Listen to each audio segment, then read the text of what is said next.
Hi student, hopeful you are doing well. और अब हम अपना नेक्स्ट टॉपिक करने लगे जिसका नाम है ड्रिफ्ट वेलोसिटी फैक्टर्स। यानी कि हमने लास्ट लेक्चर में देखा था कि ड्रिफ्ट वेलोसिटी क्या है, कि जो हमारे पास इलेक्ट्रॉन की वेलोसिटी होती है, एवरेज वेलोसिटी, जब उसको एक्सटर्नल फील्ड प्रोवाइड करते हैं तो वो किस किस चीज़ों पर डिपेंड कर रहा है, कौन कौन से फैक्टर्स है, वही यहाँ पे अपने मैथमेटिकली ड्राइव करके बताना है।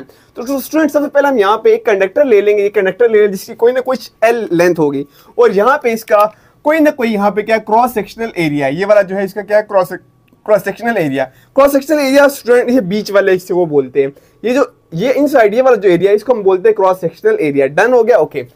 अब क्या करेंगे, हम इसको लेट कर लिए, एक लेंथ ले ली हमने कंडक्टर की, उसको एक क्रॉस सेक्शनल एरिया है, उसकी एक लेंथ है, और अब हम उसको एक ईएमएफ सोर्स प्रोवाइड करेंगे, मींस कि हम उसको कोई ना कोई वोल्टेज देंगे।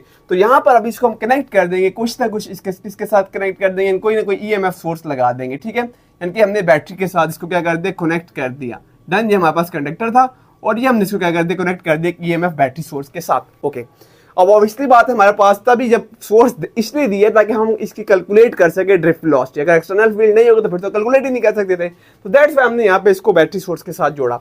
अच्छा, अब यहाँ पर स्टूडेंट अगर मैं आपको कहूँ कि हम इलेक्ट्रिक फील्ड इंटेंसिटी की अगर बात करें, पहले उन्होंने वो निकाला हुआ, तो चले हम उसको निकाले थे। इलेक्ट्रिक फील्ड इंटेंसिटी अगर निकाले, कितनी शिद्दत है यहाँ पे, ठीक है, जो एक चार्ज पे लग रही है इलेक्ट्रिक फील्ड इंटेंसिटी, वो बड़ा सिंपल है। इलेक्ट्रिक फील्ड इंटेंसिटी क्या है कि जितनी हमारे पास हमने ईएमएफ दिया, मींस जितना हमने वोल्टेज दिया, तो वोल्टेज को हम डिवाइड करवा देंगे किसके साथ, जितनी इसकी लेंथ है कंडक्टर की।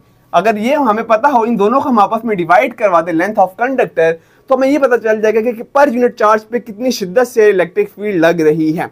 डन, क्लियर है। ओके, हम अभी फर्दर आगे करने वाले जो हमारा मेन टॉपिक है वो ड्रिफ्ट वेलोसिटी फैक्टर्स है, कि वो हम कैसे फाइंड आउट करेंगे। तो स्टूडेंट आसान है, देखते जाइएगा। सबसे पहले हम यहाँ पे लिखते हैं कि हमारे पास जो करंट आई होता है, आई वो किसके बराबर होता है, flow of charge with respect to time.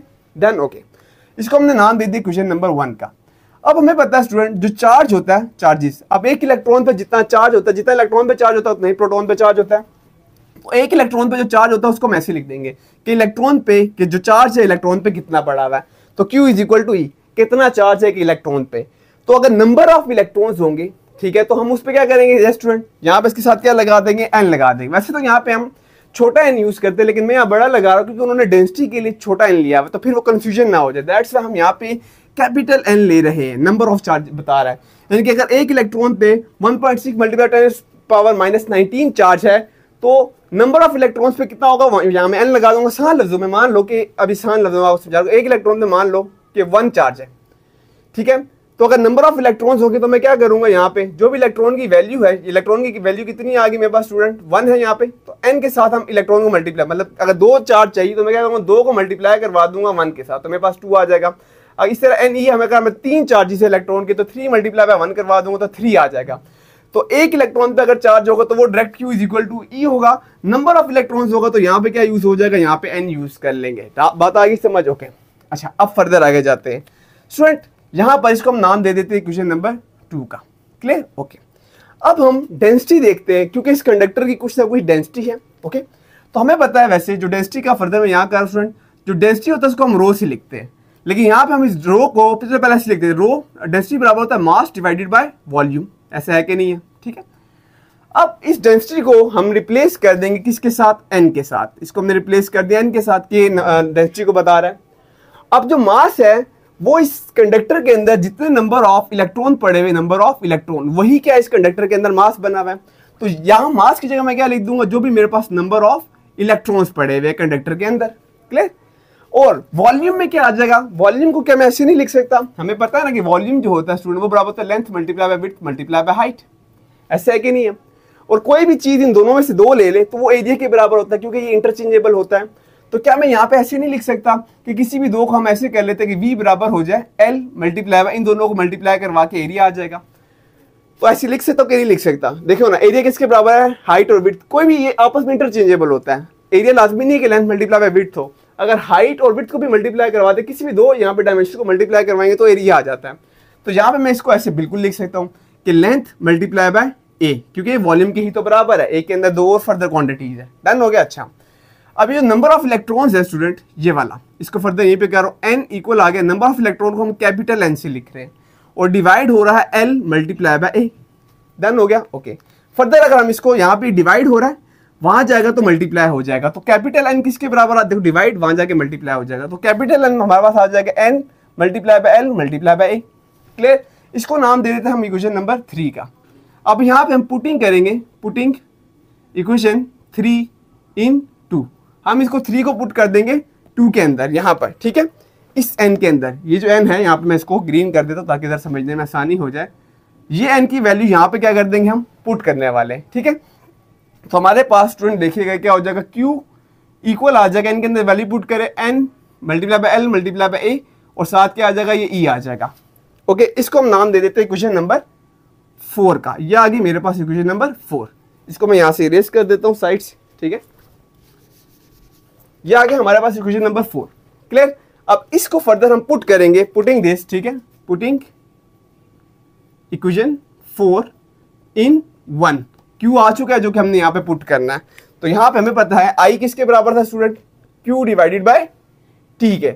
यहाँ इस q के अंदर हम q की वैल्यू ये वाली सारी पुट करने लगे जो कि n l a e आ गया और डिवाइड हो रहा है t के साथ। Clear, okay. अब हमें पता है जो हेंस वी नो दैट जो वेलोसिटी होती है वो किसके बराबर होता है, ये student displacement divided by time.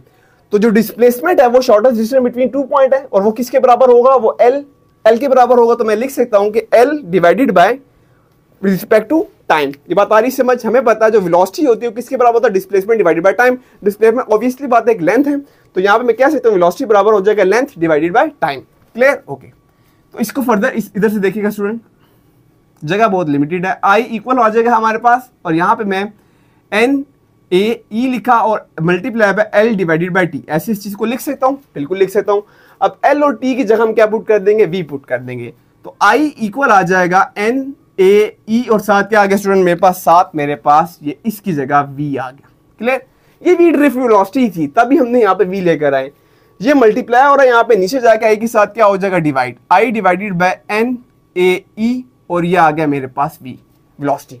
अब ये जो v है ड्रिफ्ट वेलोसिटी को बता रहा है, और यहां से हम ये कंक्लूड करेंगे, अब आप ये लिख लो कि जो ड्रिफ्ट वेलोसिटी का जो है डायरेक्ट रिलेशनशिप है किसके साथ, i के साथ। अगर i बढ़ रहा होगा, करंट बढ़ेगा तो ड्रिफ्ट वेलोसिटी भी बढ़ जाएगी। बात आ गई समझ। तो आपने यहाँ पे ये कंक्लूड कर देना है कि यहाँ पर ड्रिफ्ट वेलोसिटी जो है हमारे पास v, इसका डायरेक्ट रिलेशनशिप है i के साथ, और ये फर्दर जो है फैक्टर्स के साथ इसका इनवर्स रिलेशनशिप है।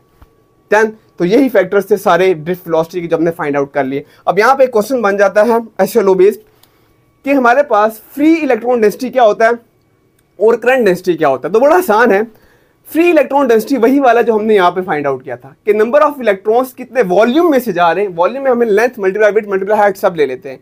तो जितने हमारे पास नंबर ऑफ इलेक्ट्रॉन जा रहे होते हैं, और किस में से जा रहे होते हैं स्टूडेंट, पूरे वॉल्यूम में से, यानी कि पूरी इस वायर में से जितने नंबर ऑफ इलेक्ट्रॉन जा रहे होते हैं उसको हम बोलते हैं फ्री इलेक्ट्रॉन डेंसिटी।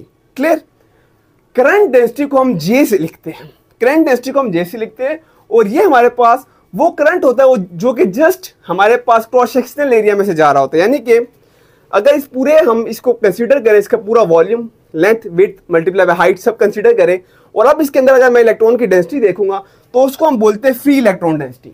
लेकिन जस्ट मैंने यहाँ per unit cross sectional area पे देखना है, यानी कि 1 unit cross sectional area, per unit जब भी आएगा तो 1 की बात हो रही है कि एक एरिया में से क्रॉस सेक्शनल, एक जो क्रॉस सेक्शनल एरिया है वहां से कितने नंबर ऑफ इलेक्ट्रॉन्स मूव हो रहे जस्ट इस जगह से, तो उसको हम बोल देते हैं करंट डेंसिटी, और इसको हम जे से रिप्रेजेंट करते हैं।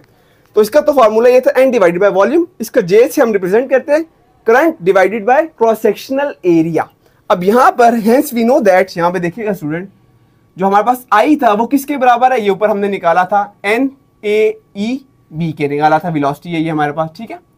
तो यहाँ पे हम आई की जगह आई की वैल्यू पुट कर देते हैं इस जगह पे, तो ये आ जाएगा एन ए ई इलेक्ट्रॉन है और इस साथ हमारे पास वेलोसिटी आगे डिवाइड हो रहा है ए के साथ, ए कैंसिल आउट हो जाएगा, जो फुल एंड फाइनल हमारे पास फिगर आ जाएगी वो आ जाएगा एन ई वी। तो देखिए हमारे पास जो करंट डेंसिटी जो जे है वो बराबर होता है एन ई वी के। होपफुली स्टूडेंट आपको यहाँ तक ये सब जो होगा क्रिस्टल क्लियर हो गया होगा। मिलते हैं नेक्स्ट लेक्चर के साथ, तब तक के लिए अल्लाह हाफिज।